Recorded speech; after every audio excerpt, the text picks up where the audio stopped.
We're headed to AireCon again, and this is why we're so excited.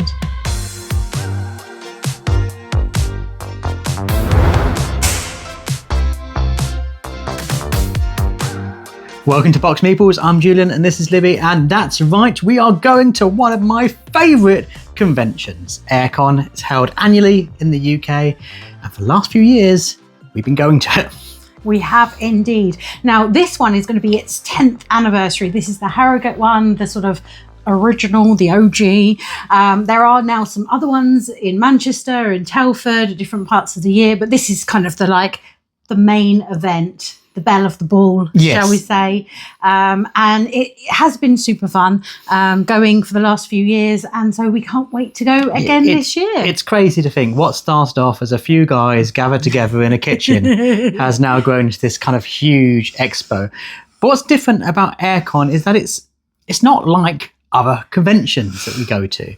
This is a convention that is a kind of a players convention rather than a exhibitors convention. Yeah, I mean, it certainly does have those exhibitor halls, but the focus is all on sitting at tables, and there's thousands of them, and playing games. But I mean, let's start off with the kind of retail element of it. This is usually in Hall M. I think that's going to be the same again this year. So there will be an entire hall full of exhibitors, both sort of publishers, game shops, I mean, arty stuff, all those fun little trinkets and things that you can pick up, jewellery. I know Geeky Meeples are often there, and they have those really colourful kind of player trays and all the different elements that you sort of 3D print, and they've even got glitter one, so that's always a fun stand to peruse because it's like looking at the rainbow. And it's not, these aren't the big spectacle stages that you see at the larger conventions at Essen or at UK Games Expo. These are kind of smaller ones where there's less big game reveals, although there are some,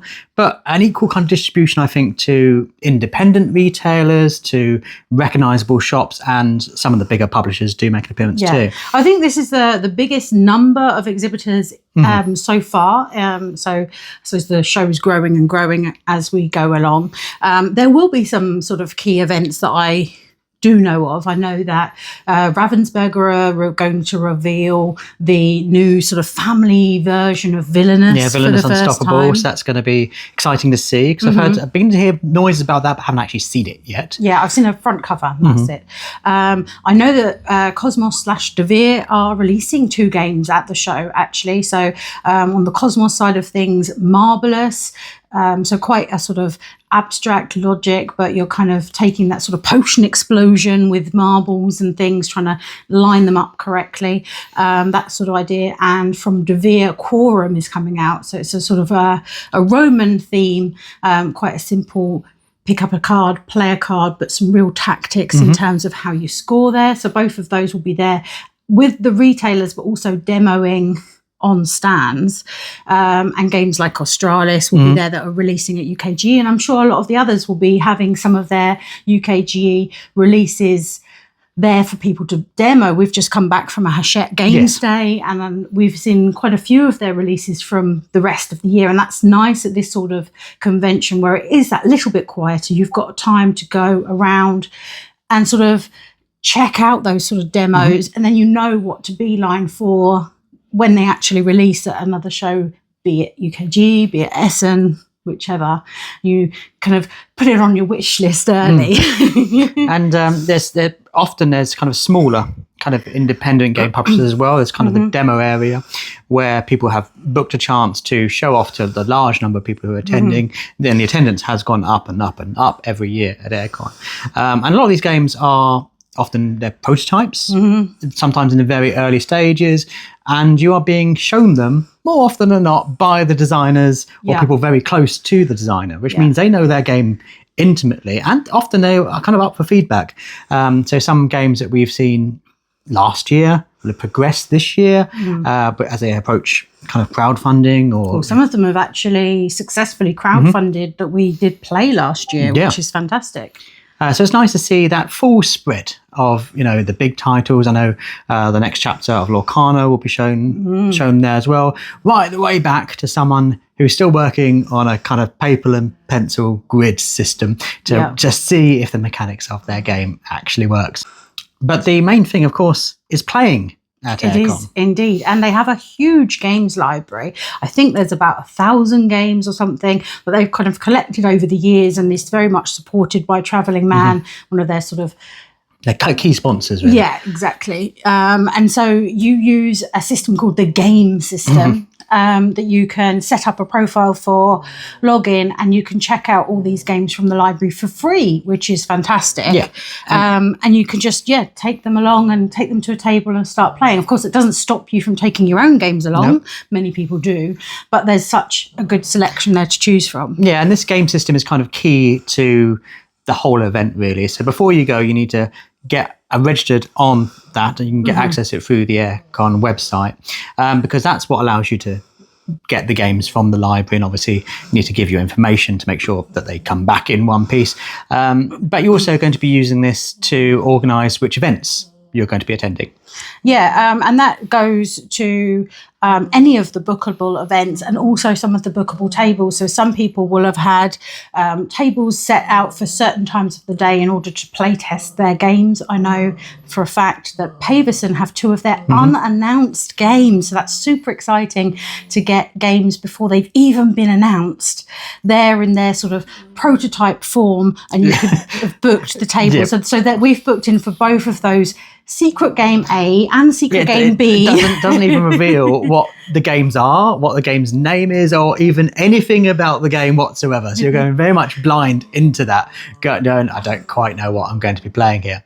Obviously, a big highlight of any kind of convention for me is always the bring and buy, which is a big thing. It's a big thing in the UK. We didn't see it at Essen. They don't really do it in the same way. I don't know if it's... Essen does it completely differently, doesn't it? You have this kind of pre-done arrangements, and then you hold up flags to try to bump into the right person. It looks very confusing. And no one ever talks about it at kind of American expos either. So I don't know if this is a weird, quirky British thing. Let us know in the comments down below. Do you actually have kind of second-hand sales at American conventions? I'd love to know. Anyway, the bring and buy is always a thing I get very excited by, because... And this is done on the game system as well. Yeah, so you need to register on that game system, and if you're selling games, you need to use that to list the games. Now, there's a few rules about selling games now.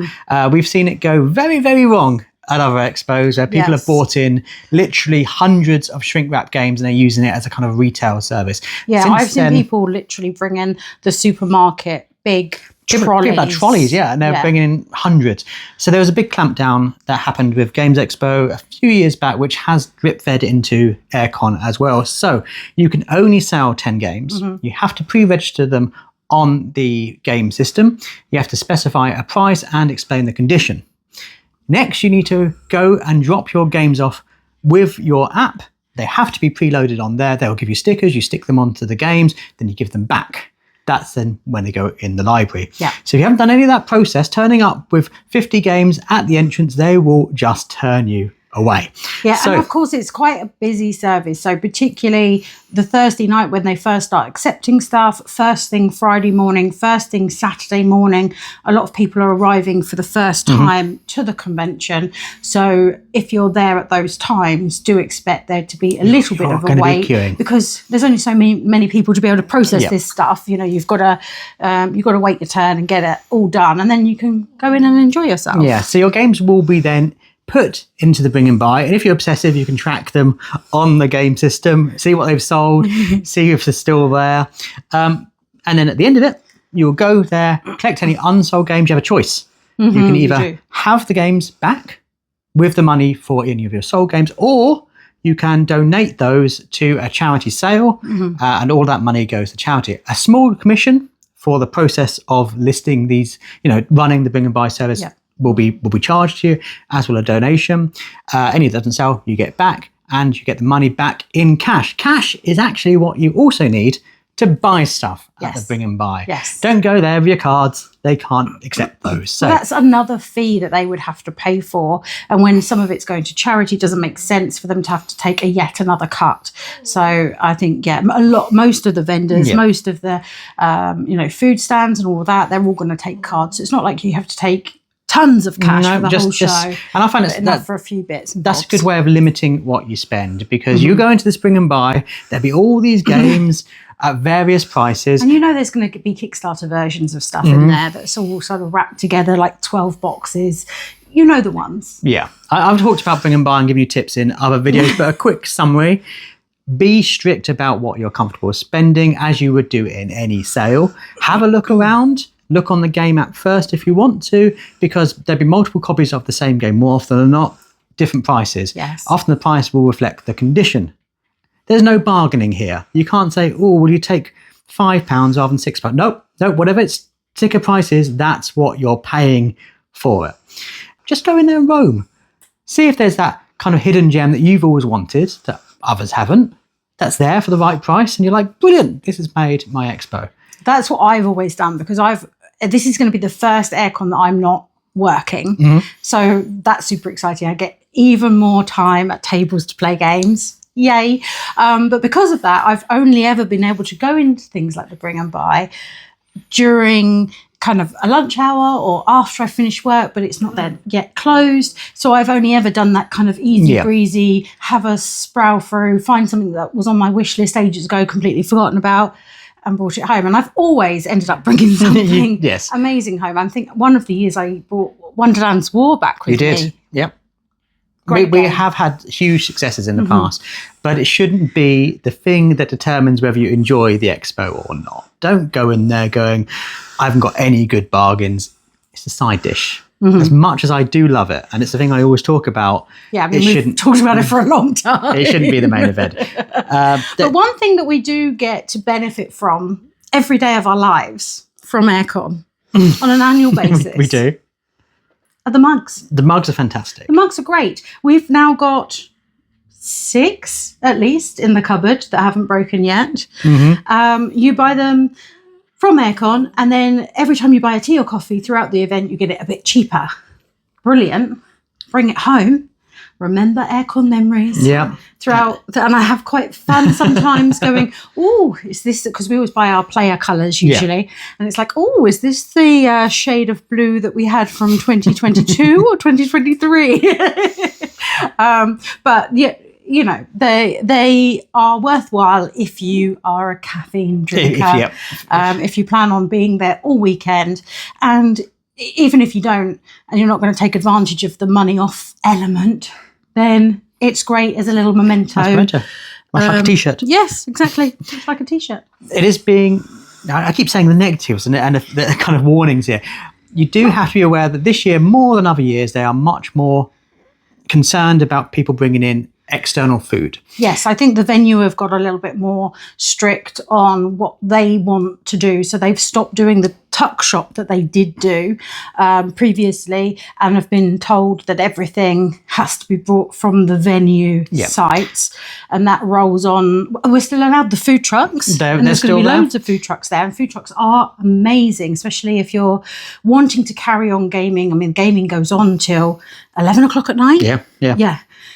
So sometimes if you don't want to go out for dinner and waste that time because you want to maximise the games. I found the food at AireCon to be actually really delicious. We had some really great Asian. I remember last year, the poutine's always fantastic. They've got things like spit roast, hot dogs and things. But there are a lot of options for different dietary requirements. So hopefully something for everyone. Yeah. But it's not just sitting down at the table playing games or buying games. There's lots of events that are going on at AireCon. Loads of events. Last year we went into is it the Royal Theatre, is it called?